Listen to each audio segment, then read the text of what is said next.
Last week, live here on Your Family Lawyer, I asked the question if a man could rape his wife in Nigeria. We're reviewing the Nigeria criminal system vis-a-vis your family law as it applies in Nigeria. Right, today the topic has flipped and it is if a woman can rape a man, if a woman can rape a man, if a wife can rape her husband in Nigeria. Okay, for those of you who watched last week episode, so if you have not watched it, I want you to go and watch it. We agreed that we have two sides. We have those who argue based on the Criminal Code Act and based on the Penal Code Act, and also based on what the Sharia says that a husband cannot rape his wife. And we have these few other people who says that based on the Violence Against People Prohibition Act that a man can rape his wife. Interestingly, we cannot say yes if a man can or a man cannot rape his wife because that aspect of the VAP Act, that is the Violence Against Persons Prohibition Act, has not yet been tested in court. But if we use what is applicable today based on court judgments on the Criminal Code Act, the Penal Code Act, the Sharia Code Act, we would all agree as lawyers that a man cannot rape his wife. However, now we have a flip. Can a wife rape the husband? Follow me. The reason why a man could not rape his wife based on the criminal code, so I just want to use the criminal code based on all the criminal laws before the VAP Act, was because the definition of rape actually had to do with the penis penetrating the vagina, the slightest penetration of the penis into the vagina. However, we know that a penetration can only be done by a man, right? Using his penis to penetrate a vagina. So, based on the criminal code, a woman could not say to rape because rape was not you forcing somebody to have sex with you. Rape was not actually you inducing somebody to have sex with you. Rape was not you deceiving somebody or seducing somebody to have sex with you. One very core element beyond consent was the fact that the penis penetrated the vagina, or rather, based on the Criminal Code Act and based on other laws, it was only a man that could rape a woman, right? So based on the Criminal Code Act, based on the Penal Code Act, based on the Sharia Code Act, it was only a man that could rape a woman based on that law. However, we now have the Violence Against Persons Prohibition Act, and it makes everything very interesting. Why is it interesting?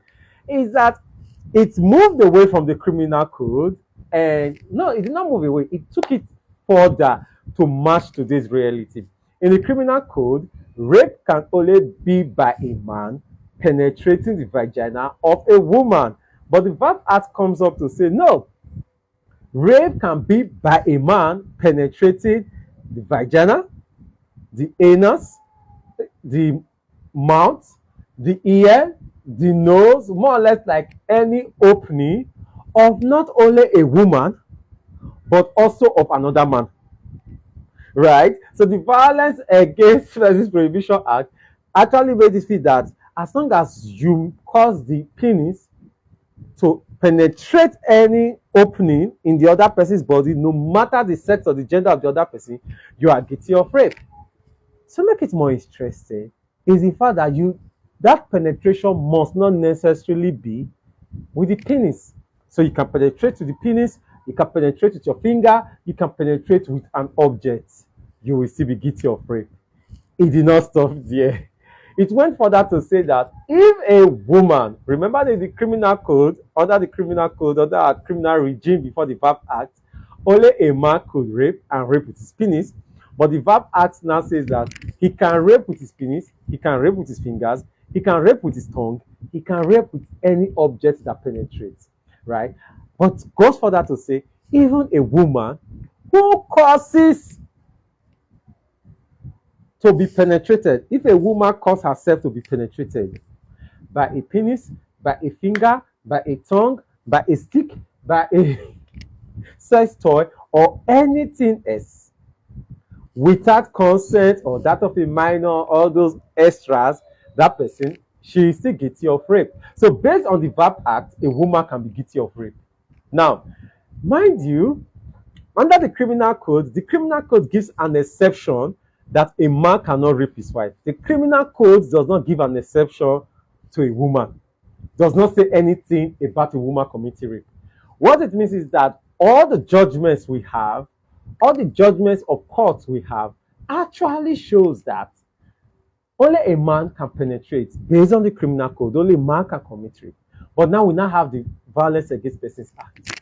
If we put this act to play, it means a woman can commit rape.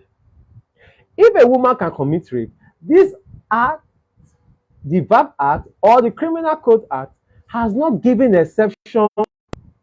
Now, none of this law has given an exception to rape by a woman in marriage. So it means that there's no exception. That is my opinion, right? Okay, mind you, this is not legal advice. Yes, I'm a lawyer and I am also a counseling psychologist. And interestingly, in my career as a lawyer, I was once upon a time a state PP counsel. What it means is that I was once a state prosecutor, right? So there is no exception. The criminal code provides an exception for a husband, that a husband cannot rape his wife. But there's nothing about women raping any person under the criminal code. The VAP Act is the one that actually creates the offense that a woman can rape. So if the VAP Act is creating the offense that a woman can rape, the VAP Act did not create an exception for women in marriage. What that means at surface level is that in Nigeria today, going by the VAP Act, a woman can rape her husband. It is an opinion, it's not legal advice, it is an opinion. And I am hoping that very soon we'll be able to test this particular law and test my position in court. My name is Earl and I'm all right. I am a lawyer, but if you have any legal question, I want to contact a lawyer near you, or you use the details on this particular video and I will attend to you. Remember that what I share here is not legal advice, it's just legal opinion and it's for education and orientation purposes. Thank you for joining me. Tuesday next week, I will be back here on another topic.